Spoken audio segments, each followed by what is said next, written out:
Yo, what's up everybody, it's your host, Name, and welcome back to the channel. Today we're ditching the studio, throwing the map out the window, and jumping headfirst into a country that's bursting with history, culture, and some seriously delicious food. That's right, we're heading to Vietnam. We're talking ancient temples, bustling cities, and landscapes that'll blow your mind. But this isn't just about pretty pictures, it's about diving deep into Vietnam's story, understanding its past, and seeing how it's shaped the country it is today. So buckle up, grab your foe, and get ready for an adventure because we're about to explore Vietnam's most incredible historical landmarks. Alright, first up, we're in Hue, the former imperial capital of Vietnam. This place is like stepping into a time capsule. For 143 years, emperors ruled from within these walls, and the city was the epicenter of Vietnamese culture and power. We're talking ornate palaces, towering temples, and massive walls that have stood for centuries. You can practically feel the weight of history here. It's humbling, you know?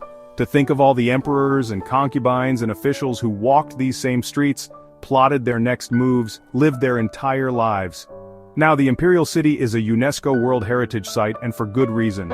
It's a masterpiece of architecture and a testament to the power of the Nguyễn Dynasty. Deep in the jungles of Quang Nam Province lies My Son, a complex of ancient Hindu temples that will leave you speechless. Imagine this. You're hacking your way through dense foliage, the air thick with humidity, and suddenly you stumble upon these towering structures, half swallowed by the jungle. These temples, built by the ancient Cham civilization between the 4th and 14th centuries, are like something out of an Indiana Jones movie. They were dedicated to Shiva, the Hindu god of destruction and creation, and they were once a major religious and political center. But time, war, and the relentless grip of the jungle have taken their toll. Many of the temples are now in ruins, their sandstone towers crumbling, their intricate carvings slowly being reclaimed by nature.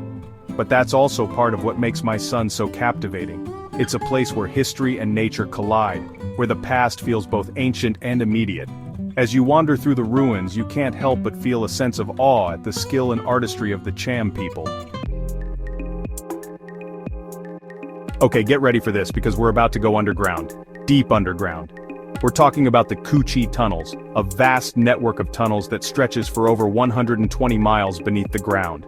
During the Vietnam War, these tunnels were a lifeline for the Viet Cong. They were used as living quarters, hospitals, supply routes, and even as bases for launching surprise attacks. Can you imagine living your life underground in the dark with the constant threat of enemy attack?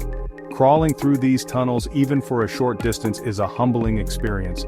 They're cramped, dark, and humid, and you can't help but think about the courage and resilience of the people who called this place home.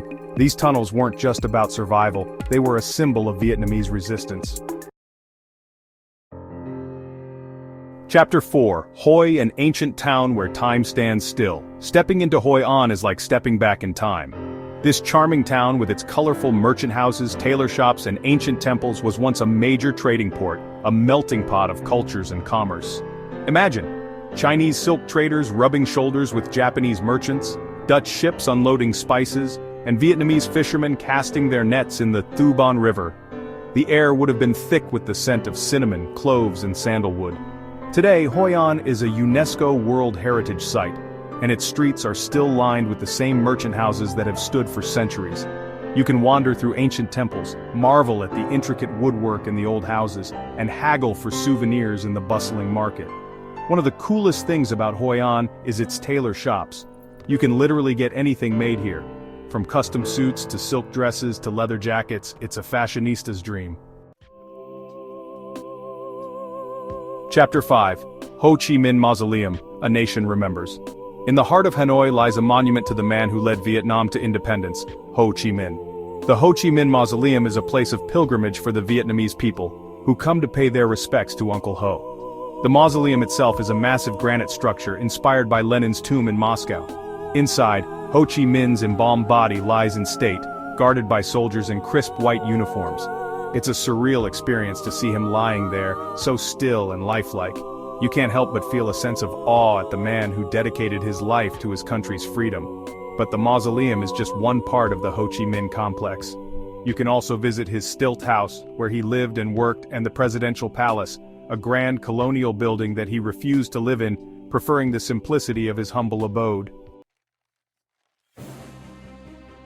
Chapter 6. Thang Imperial Citadel. Layers of History. Alright, history buffs, this one's for you. The Thang Imperial Citadel is like an onion with layers upon layers of history just waiting to be peeled back. For over 1,000 years, this was the political heart of Vietnam, the seat of power for a succession of dynasties. We're talking Chinese domination, Vietnamese independence, Mongol invasions, you name it, this place has seen it all. It's no wonder it's a UNESCO World Heritage Site.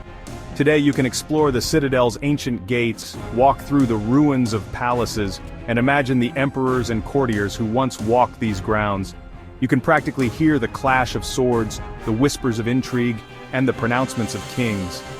One of the most fascinating parts of the Citadel is the archaeological site, where excavations have unearthed foundations of palaces dating back to the 6th century. It's like a giant jigsaw puzzle, with archaeologists piecing together the fragments of Vietnam's past.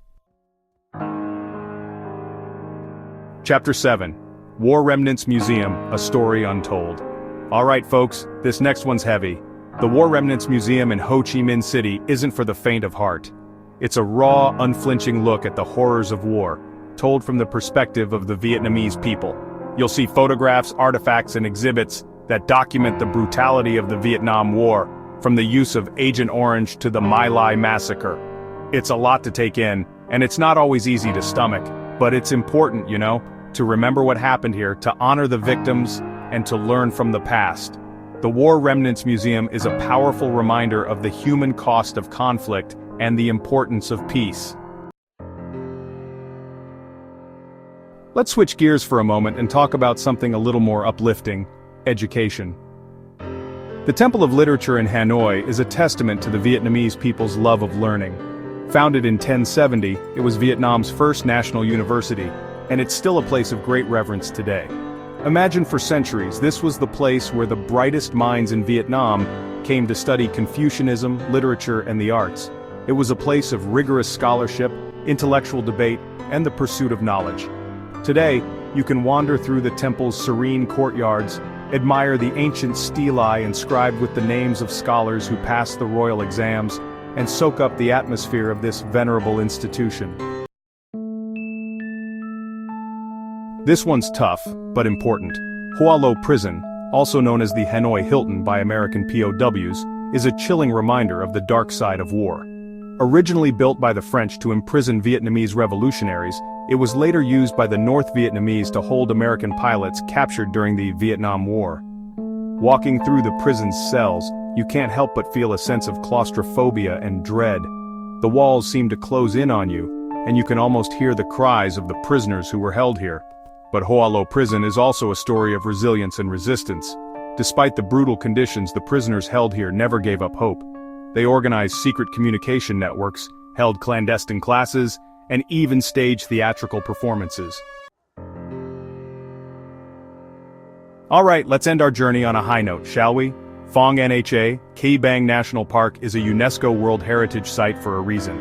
This place is straight out of a fantasy novel. With its towering limestone mountains, lush jungles, and underground rivers, we're talking massive caves, some of the largest in the world, filled with stalactites and stalagmites that look like they were sculpted by giants. You can explore these caves by boat, kayaking through underground rivers, and marveling at the otherworldly beauty of this subterranean world. But Phong Nha, Cây Bang is more than just caves. It's also home to an incredible biodiversity, with rare and endangered species like the saola, a type of forest ox, and the Francois langur, a primate with distinctive white sideburns. This park is a reminder that there's still so much of the world left to explore, so much beauty to discover.